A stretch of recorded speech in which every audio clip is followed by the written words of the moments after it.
Fragment 5. Une des remarques les plus lucides que fait Freddy Perlman dans le Contre les Léviathans, contre sa légende, est sa critique de l'anthropologie. Il parle souvent des anthropologues et des archéologues comme des piliers de tombeaux, comme des pilleurs de tombeaux, dont l'intention est d'imposer leur propre histoire de l'existence humaine tout en effaçant les autres récits. Il accorde une attention particulière aux efforts des anthropologues pour décrire le rôle du travail dans les sociétés primitives. Beaucoup d'anthropologues ayant de la sympathie à l'égard des sociétés primitives proclameront que les gens dans ces sociétés travaillaient beaucoup moins que les gens domestiqués. Ils les appellent chasseurs ou cueilleurs. Ils parleront des 4 heures par jour dédiées au travail. Freddy critique cette position en affirmant que c'est une opération de gestionnaire de camp de travail que de naturaliser le travail comme partie de toute autre existence humaine ou animale. Oui, les peuples primitifs travaillaient moins, mais parce qu'elles ne travaillaient pas du tout. Les anthropologues modernes, qui portent en eux mentalement le goulag, réduisent de telles communautés humaines au mouvement qui ressemble le plus à du travail, et donnent le nom de cueilleurs et cueilleuses aux personnes qui cueillent et stockent leur nourriture préférée. Un employé de banque appellerait de telles communautés des caisses d'épargne.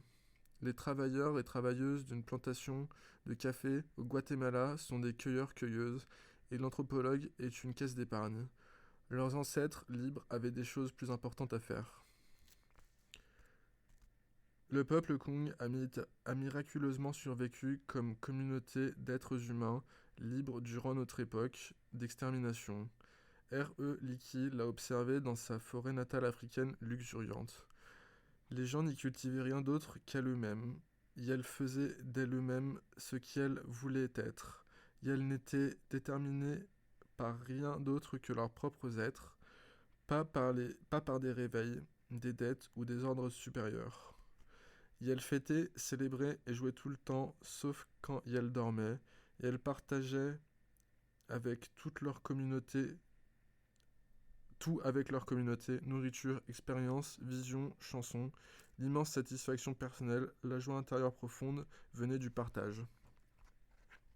Dans le monde d'aujourd'hui, les loups expérimentent toujours la joie qui provient du partage. Peut-être est-ce pourquoi les gouvernements donnent des primes aux tueurs de loups.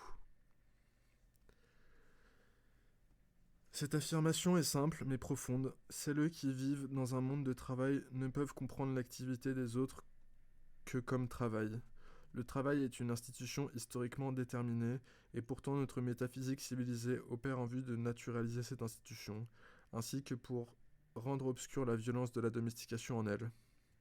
Les implications de cette opération sont d'autant plus sinistres que nous vivons dans un monde où de plus en plus d'activités non salariées, non subsumées sous le travail, sont subsumées sous le travail. En un sens, la domestication fonctionne comme une exécution linéaire du monde du travail, colonisant notre passé comme notre futur. S. Diamond a observé d'autres êtres humains libres qui ont survécu à notre propre âge, en Afrique également. Il pouvait voir qu'elles ne travaillaient pas, mais il ne pouvait pas se résoudre à le dire en anglais. À la place, il disait qu'elles ne faisaient aucune distinction entre le travail et le jeu. Est-ce que Diamond voulait dire que l'activité du peuple libre ne peut être vue comme du travail à un moment donné, et comme un loisir à un autre moment, selon comment l'anthropologue se sent? Voulait-il dire qu'ils ne savaient pas si leur activité était du travail ou du jeu? Voulait-il dire que nous, toi et moi, les contemporains et contemporaines vêtus de l'armure de Diamond, ne pouvons pas distinguer leur travail de leur loisir? Si des Kung visitaient nos bureaux et nos usines, ils pourraient penser que l'on y est en train de jouer. Pour quelle autre raison pourrions-nous être là-bas? Je pense que Diamond voulait dire quelque chose de plus profond. Une ingénieur chargé de chronométrer les mouvements, Time and Motion Engineer, regardant un ours près des baies, ne saurait pas quand regarder son horloge. L'ours commence-t-il à travailler quand il se rend là où se trouvent les baies, quand il cueille la baie, quand il ouvre sa mâchoire? Si l'analyste a un demi-cerveau, il pourrait dire que l'ours ne fait pas de distinction entre le travail et le loisir. Mais si l'analyste a de l'imagination, il pourrait dire que l'ours expérimente de la joie à partir du moment où les baies deviennent rouges foncées et qu'aucun des mouvements de l'ours n'est du travail. Si l'on est tenté d'imaginer qu'aucune des activités de l'ours ou de nos ancêtres lointains et lointaines n'est du travail, alors on est forcé d'abandonner les disciplines scientifiques qui visent à affirmer des certitudes à propos des activités des peuples veineux.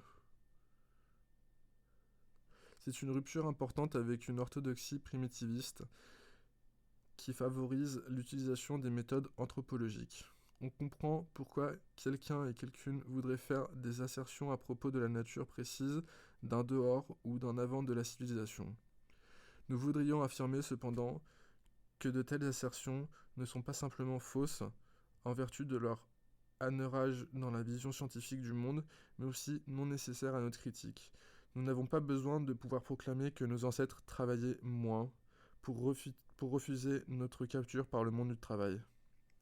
Que l'on puisse remarquer que le monde du travail est une institution de domination déterminée historiquement, qui a émergé avec la domestication et continue d'appauvrir nos vies, est une raison suffisante pour que ce monde brûle.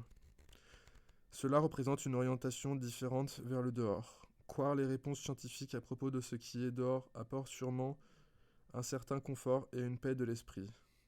Il y a aussi la dignité et la certitude qui viennent de la croyance en une utopie qui aurait un jour existé sur la surface de la Terre. Mais que nous laisse-t-on si nous abandonnons ces certitudes ? Ce qui reste est un mystère et un chaos qui échappe toute tentative rationaliste de les capturer et de les mettre à profit.